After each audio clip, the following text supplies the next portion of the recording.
Okay, first question for Doc. We're going to start with Kristen on the side on the left. Dave, first, just how is Freddie doing? I know he's not in the lineup, but just do you have any updates on him today?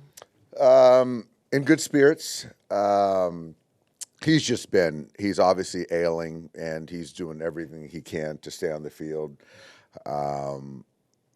With the back-to-back games and one tomorrow, just trying to make a decision on what puts him in the best position for the games going forward. And just tonight seemed easy.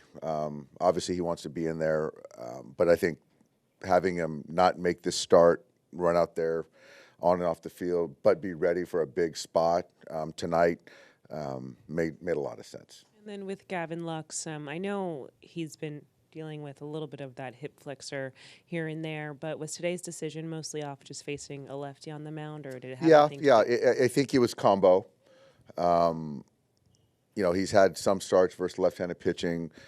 Quintana's been really tough on lefties, putting them on the ground, the strikeout rates and stuff like that. So that's one part of it. Also, with the leg, just kind of trying to give him an extra day to recover, but also have him available if need be late. Okay, stay on the left there, Jack. Did you guys decide with Freddie like earlier today or even last night that he wouldn't play, or was it after he got here and started going through stuff? I reached out last night. I gave him a call last night just so he could kind of, if we decided to give him today, I wanted him to take full advantage of not, when he put his head on the pillow, that no, he wasn't going to be in there tomorrow. Yeah. Did it look like he was laboring a little bit more at the end of last night's game? It did. Yeah. It did. And it's quite a jaunt from the first base dugout to first base here. But so, no, I saw it, and it's the right decision. Okay, over here on the right, Pete, first row. Hi, Dave. You mentioned last night with his home run, it was important for Shohei to build some confidence. Just how would you sum up or assess his first postseason so far? I think he's performing well. I think I'm excited for him. I think the moment isn't too big. I think that you've seen other superstars in years past, their first postseason, you can see them trying too hard.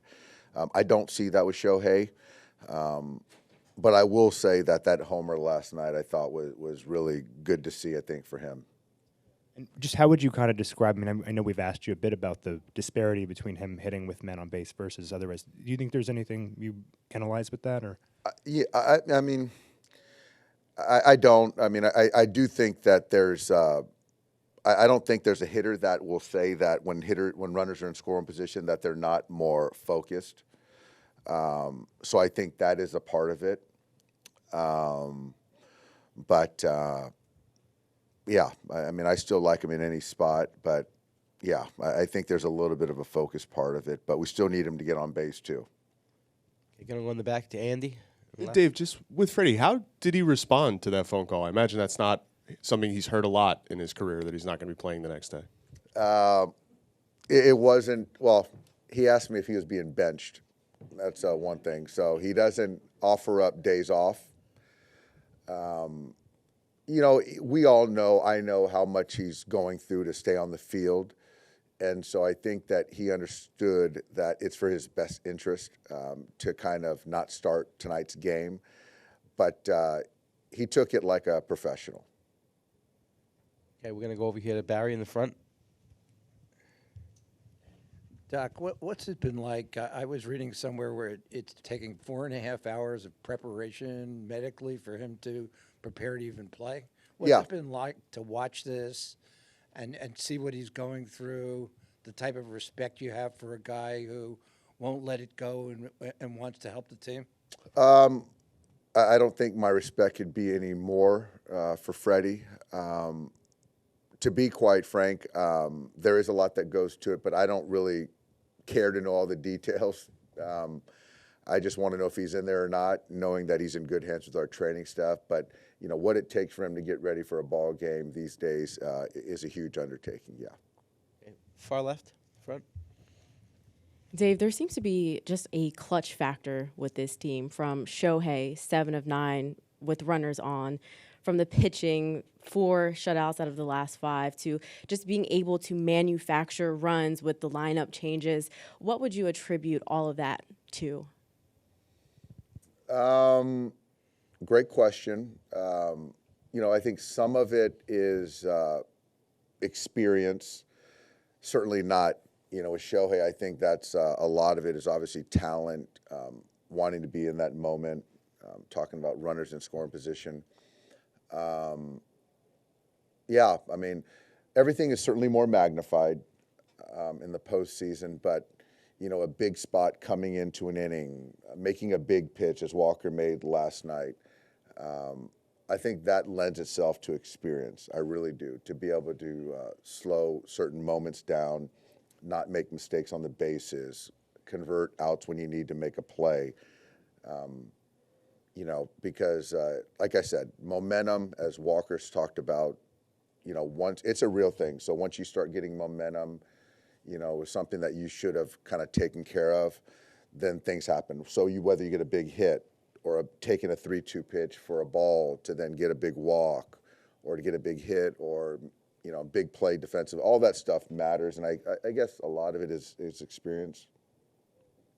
Okay, we're going to go to Ron in the first row here on the right.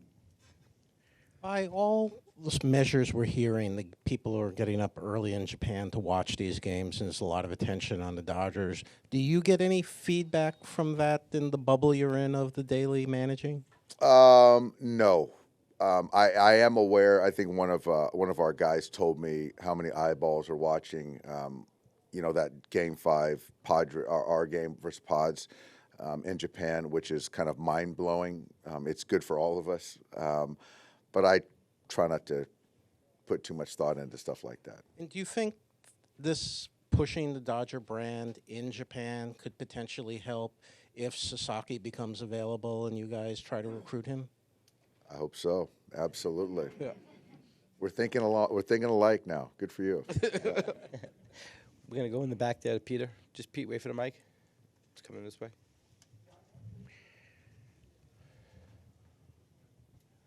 Dave, for a guy you got off waivers last year, what's Ryan Brazier done to be able to get into your confidence in games like this? He's been great. Yeah, exactly. Claimed him off waivers is kind of like last year we had Chris Martin, and he did a lot of big leverage stuff for us. And Brazier, I like him, neutral guy. He's not afraid of big spots. I like the fact that he's pitched in Boston because it's a tough market to pitch in, to play in. So that the moment's not going to be too big for him, and yeah, I trust him. So it just speaks to the front office has done a great job. There's a lot of waiver pickups. Shoot, Honeywell, we picked up Honeywell, and Kaspiris was 3 years away from being in college, and obviously the trade deadline acquisitions that we had. Those 3 guys have played huge roles, in this year's team. So collective effort, all of us in this organization. You're going to stay back there on the right, Jerry. Hey, Dave, back here. Dave? Oh, sorry. Today is the 20th anniversary of your stolen base against the Yankees in the ALCS. Has that come up with anybody today or this week? And do you rely upon the lessons you learned in that LCS about how playoff momentum can shift so quickly one way or the other? I did hear about it earlier. I didn't realize it. I found out later. It's time flies, as they say. Pulling from that experience, I just think that team we had wasn't going to be denied. And I think there's something to like figuring it out, finding a way to win, being relentless, a lot of tough players. And we're still really tight to this day, me and that 2004 team. And there's a lot of similarities. Not as many knuckleheads as we had back in the day, but still really good ball players. I'm going to go back to Jack on the right. You remember that team, Hazel? Dave, just with some of the leverage guys you used last night, like how comfortable are you using, whether it's Trinan or Kopech, like 3 days in a row, if that's how these next couple of games play out? Very comfortable. I think for me today, we're going to do everything we can to win tonight. We've got Yamamoto on the mound. I feel like we can go to any one of our guys and we're going to pull whatever levers we can to prevent runs. Okay, we're going to go in the back by the blue pole. Shy. Dave, what does today look like for Freddie? You mentioned wanting to optimize him for tomorrow, but is it a treatment day? Is it he's available when given all it takes for him to get on the field? Is he going through all that to be available for potentially an at-bat? Yeah, I hope it's a late arrival to the ballpark. I hope he got here later than he typically does. It's a late start to get his body going to, call it from the 5th inning on, be ready in a spot. So I think that's something, as a player, when you're preparing for a game, there's anxiety that goes into like that next day. And so hopefully that kind of anxiety has kind of been tempered and just he can kind of lock in, from the 5th inning and beyond in a spot. Okay, straight back in the back over there. Dave, I know you're mindful about Yamamoto's workload. Do you have any mindset on that for today's? You know what? Not really. I think that we've got a great floor foundation for Yoshinobu now. Pitching, I think, through 5 innings, 4 times, I think, something like that. So I really don't have any limitations relative to, I don't see him throwing 100 pitches tonight. But I feel that, if he's throwing the baseball well, I don't see any reason why he can't get into the 6th inning. You're going to go Jay in the middle. Max Muncy had a big game last night. What have you seen from him so far since coming back from his injury, and what has he meant to this lineup? Well, he means a lot. It's a left-handed bat that can slug. He really controls his zone well.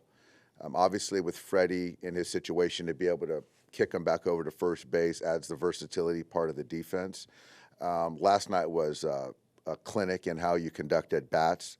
I don't think he swung at a ball all last night, which is pretty remarkable. I thought that the hit in game 1 was really big for Max in the sense that it was a 2-out hit, and he showed the willingness to shorten up his swing, to drive in a run and not really try to go for an extra base hit because we didn't need one at that time. And case in point, last night I thought he did a good job pulling his hands in on a cutter to get a base hit to right field, then ultimately hits a homer. But it's just the presence because, when he's in the lineup, he's a threat, and that matters. Okay, I'm going to take one more. Last one right here, Bill. Gonna come over here. Yeah.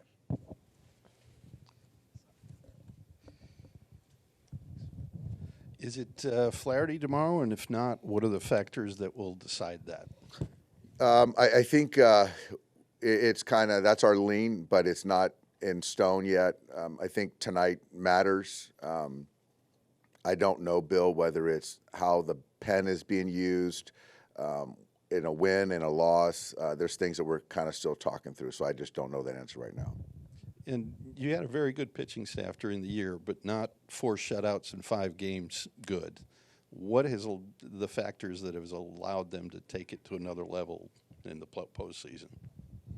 I think with the postseason, there's off days. So I think that you have a chance to deploy guys you want more. It's more sense of urgency versus in the regular season where sometimes you got to kind of lose the battle to win the war type thing, and that's how I manage a lot over a course of 162. But to their credit, I think Will is doing a fantastic job just sharpening every part of it, whether it's catching the baseball, whether it's the right pitch at the right time, game calling with urgency.